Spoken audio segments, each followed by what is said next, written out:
Então, depois que você fez isso, essa análise um pouco mais grossa, entre aspas, você pode fazer uma análise mais fina, tá? Uma coisa que você pode fazer é cromatografia gasosa, por exemplo. Então, você tem que fazer primeiro uma etapa de transesterificação para esse lipídio ficar volátil, tá? E ele conseguir virar um gás, por assim dizer, e ser detectado. Então, como é que funciona a cromatografia gasosa?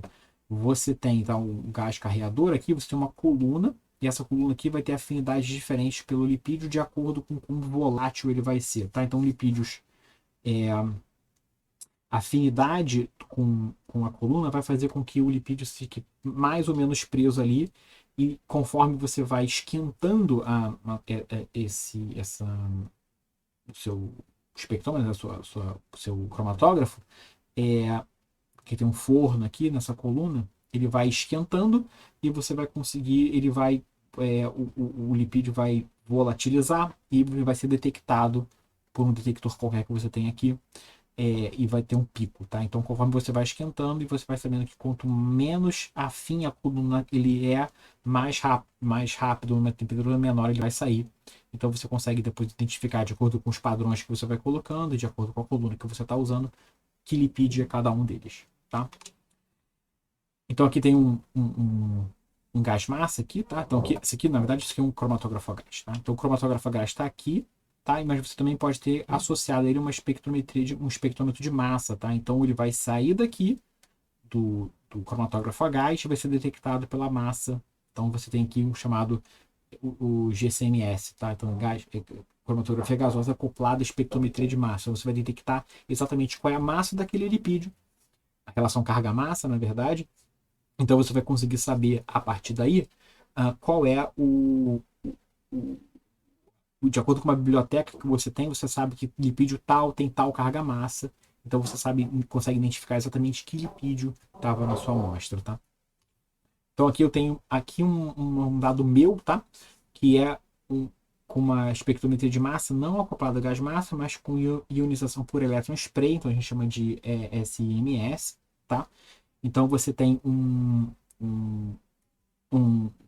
antes do gás massa, não, desculpa, antes do espectrômetro de massa, você tem um ionizador que usa elétron spray para fazer isso. Você vai carregar esse seu lipídio, ele vai ser detectado pelo espectrômetro de massa depois, de novo, com a relação carga-massa, tá? Então, o que a gente tem aqui é a quantidade que aparece, tá? E aqui é a carga-massa que você está vendo, tá? E o que eu estou olhando aqui, o que está em vermelhinho são os picos que foram encontrados, tá? E o que está em azul são os picos que foram encontrados na biblioteca, tá? Então, que estão os nomezinhos, tá? Então, eu sei que esse cara aqui é fosfatidil etanolamina, que tem 34 carbonos no total, nos ácidos graxos, e 2 e uma insaturação, tá? E tem outros aqui também misturados, tá? Então, isso aqui é uma análise de fosfolipídios. Mas se vocês olharem, tem várias coisas que não foram encontradas. Então, tem lipídios que são super comuns na minha amostra e eu nunca descobri o que eles eram, tá? Então, tem muita coisa para ser descoberta ainda nessas áreas chamada lipidômica, tá? A gente consegue encontrar muitas coisas que a gente não tem ideia do que seja ainda. Então, esses aqui são os dados são os gráficos que eu obtive com esses resultados, tá? Dessa espectrometria de massa. Então, que eu tenho a análise dos lipídios, né, encontrados na região, né, que são diferentes fosfatidídeos etalonaminas, diferentes fosfatidídeos colinas, diferentes fosfatidídeos serinas, tá? Aqui eu não fiz, mas é possível você encontrar um lipídio e mandar o aparelho fragmentar, então você consegue fazer uma análise mais fina. Eu não fiz isso aqui, tá? Então, por exemplo, como é que eu vejo esse gráfico aqui? A porcentagem daquele que aquele lipídio aparece, tá? O quão frequente ele é. Então dá para ver que nas fosfatidídeos etalonaminas, o mais comum é esse fosfolipídio que tem 34 carbonos e uma insaturação, tá? Então o total de carbono nos ácidos graxos são esses. E provavelmente tem um ácido graxo com 16 carbonos, um com 18 carbonos e uma insaturação em algum deles, provavelmente 16,0 e 18,1, tá? Para fosfatidilcolina, o mais comum é 36,2. Então, provavelmente são dois ácidos graxos de 18,1, né? Mas eu não sei isso porque eu tenho que ter fragmentado, tá? Mas essa é uma possibilidade também. E para fosfatidilcerina, o que tem mais aparece é esse 40,1. De novo, então pode ser 2 de 20, 1 de 22, 1 de 18, por aí vai. E uma outra coisa que pode ser feita também, que é menos comum de ver em metabolismo de lipídio, mas também é comum, também é possível, é você fazer ressonância magnética nuclear para identificar os lipídios. Os lipídios estão presentes, então você consegue fazer ressonância magnética nuclear para olhar qualquer tipo de metabólito presente na sua amostra, tá? Então aqui em cima você consegue ver a mudança química, tá? Do hidrogênio. Então você tem aqui que são picos de sacarose, colina, creatina, desculpa, e os lipídios estão aqui. E aí você consegue fazer uma separação melhor disso, você tem triglicerídeos, colesterol, então você consegue identificar na análise de ressonância magnética nuclear também lipídios assim. Partindo agora, saindo da parte de métodos e partindo para a parte mais de bioquímica, como é que a gente consegue fazer a quantificação desses lipídios de modo geral? Tá? Muitas das vezes em bioquímica você vai fazer quantificação de lipídio, você pode fazer por TLC, como eu falei para vocês, mas você também pode fazer por métodos bioquímicos que são comumente usados em análises clínicas. Tá? Então, os mesmos kits, os mesmos métodos que a gente usa na clínica para analisar o quanto de triglicerídeo e triglicérides tem no plasma de um paciente, ou de colesterol tem no plasma de um paciente, você pode usar na sua amostra. Tá? Então, para acilgliceróis, como é que funcionam os kits? Tá? Eles têm um conjunto de enzimas. Tá? Primeiramente, você tem a ação de uma lipase, então ela vai pegar o triglicerídeo da sua amostra, triglicerídeo, diglicerídeo, monacilglicerol, pega todo mundo, por isso que eu coloquei aqui numa medida de triacilglicerol e de acilgliceróis, mas normalmente o majoritário, mais de 90% que vai ter na sua amostra é triglicerídeo, tá? Que é o principal lipídio de estoque. Essa lipase então quebra esse triglicerídeo em glicerol e ácidos graxos. O glicerol é fosforilado por uma glicerol-quinase, gerando glicerol 3-fosfato. Esse glicerol 3-fosfato ele é transformado em dihidroxiacetona por uma glicerol 3-fosfato oxidase, mas o importante é que nesse processo tem a geração de água oxigenada. Essa água oxigenada então reage com outros dois componentes do kit, com uma peroxidase, e gera esse composto aqui 4-antipirenilquinominala, que é vermelho. Tá? Então, quanto mais no final é um kit colorimétrico, quanto mais vermelho a sua amostra ficar depois que a reação estiver completa, mais acilgliceróis inicialmente ele tinha. Então você faz uma curva padrão com o glicerol que você sabe quanto tem e você consegue quantificar exatamente quanto tinha de triglicerídeos na sua amostra. O colesterol funciona de forma parecida. Então, normalmente o que você tem é éster de colesterol, tá, na sua amostra, mas a gente vai medir colesterol também. Você tem uma colesterol esterase, que transforma o éster de colesterol em colesterol. Esse colesterol livre, então, é oxidado, tá, com uma colesterol oxidase, gera água oxigenada, e você tem o mesmo tipo de reação com uma peroxidase que gera esse composto vermelho. Então, quanto mais vermelho, mais colesterol tinha.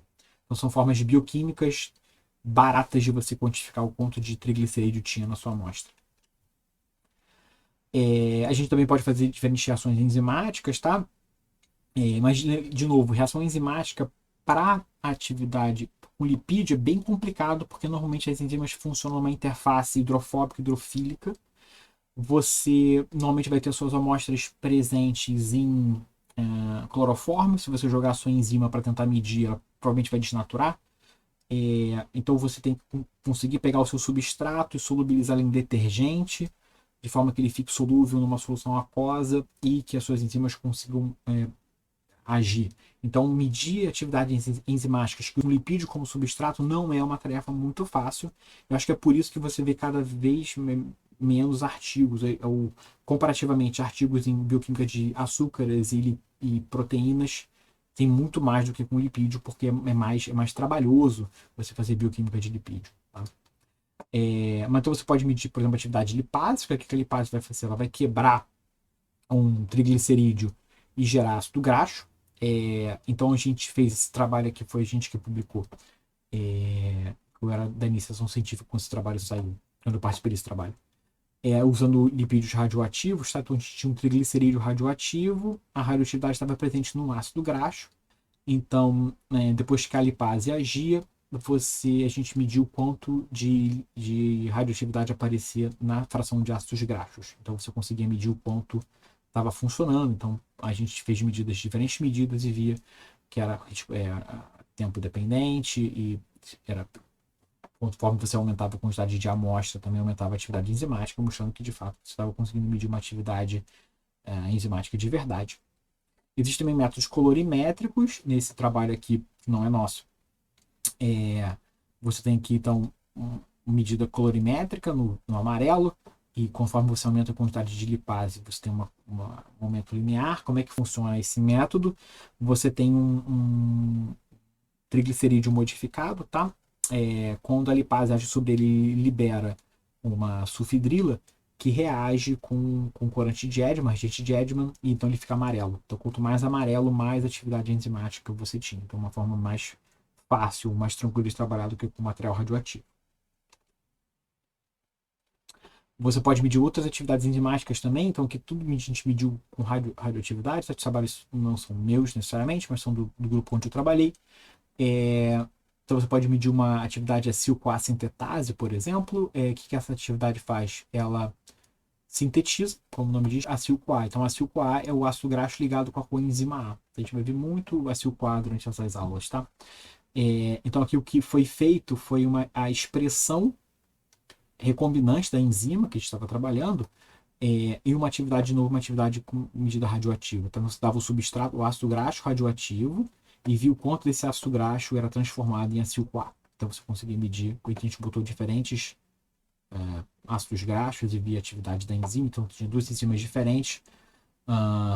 Uma tinha uma atividade meio que baixa, mas parecida para todo mundo, tanto para palmitato oleados, o ácido araquidônico, enquanto essa outra enzima aqui, a número 2, ela funcionava pouco para ácido araquidônico, mas muito mais para palmitato oleado. Tá? E a gente também mediu, por exemplo, a atividade glicerol 3-fosfato aciltransferase. Eu vou falar na próxima aula para vocês dessa enzima, mas ela é a primeira etapa da síntese tanto de triglicerídeos quanto de fosfolipídios. O que ela vai fazer é colocar, então, como o nome diz, é uma aciltransferase, ela transfere acil-CoA, tá, um ácido graxo, para o glicerol 3-fosfato. Então, o glicerol 3-fosfato é a base para você formar os fosfolipídios ou os lipídios neutros, triacilglicerol, por exemplo.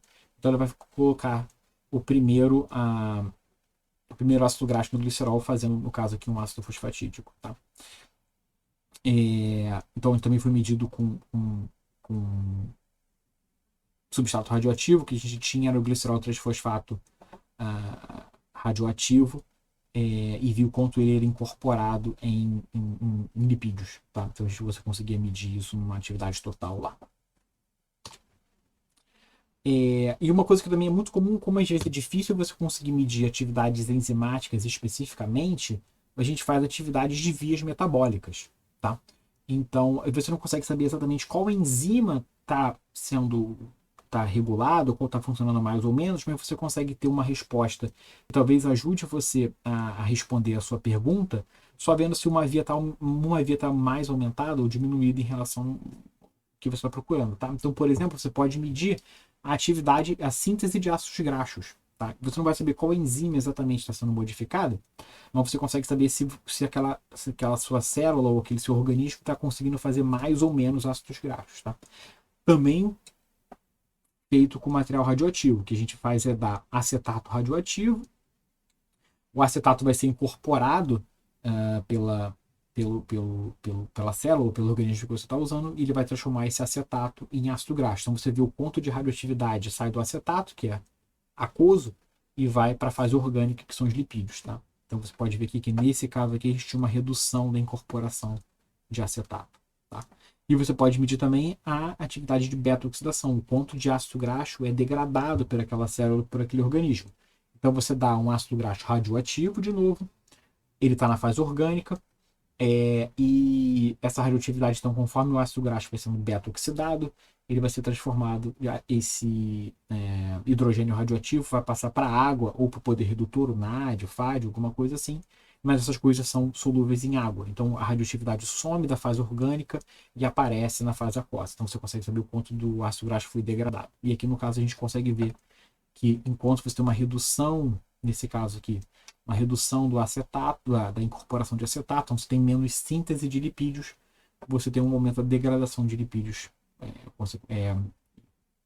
por outro lado, tá? Então, nesse caso aqui, esse organismo aqui tem uma tendência maior a degradar lipídios do que de sintetizar lipídios. Então, pessoal, por isso que eu queria falar essa semana para vocês. Falei um pouquinho de técnicas e métodos bioquímicos que são usados para estudo de lipídios, tá? Eu sei que eu falei rápido, não queria me aprofundar muito nisso, mas depois, quando for necessário, para diferentes técnicas forem aparecendo durante as semanas, eu vou voltar nesse assunto e vou explicar como aquela técnica funciona. Então, não se preocupe com isso. Esse foi só um exemplo rápido para mostrar para vocês da variedade de coisas que podem ser feitas ou precisam ser feitas para a gente conseguir estudar os lipídios. E na semana que vem, eu vou sim dar uma revisão agora, sim, eu imagino que todo mundo fez Bioquímica 1 e Bioquímica 2. Eu vou falar de lipídios, coisas que vocês viram em Bioquímica 1 e Bioquímica 2, estrutura de lipídios e metabolismo de lipídios. Então vai ser uma revisãozão para na terceira semana a gente entrar na matéria nova, então, tipo, na disciplina, na parte mais legal da disciplina que eu quero mostrar para vocês. Tá ótimo? Então até semana que vem, um abraço.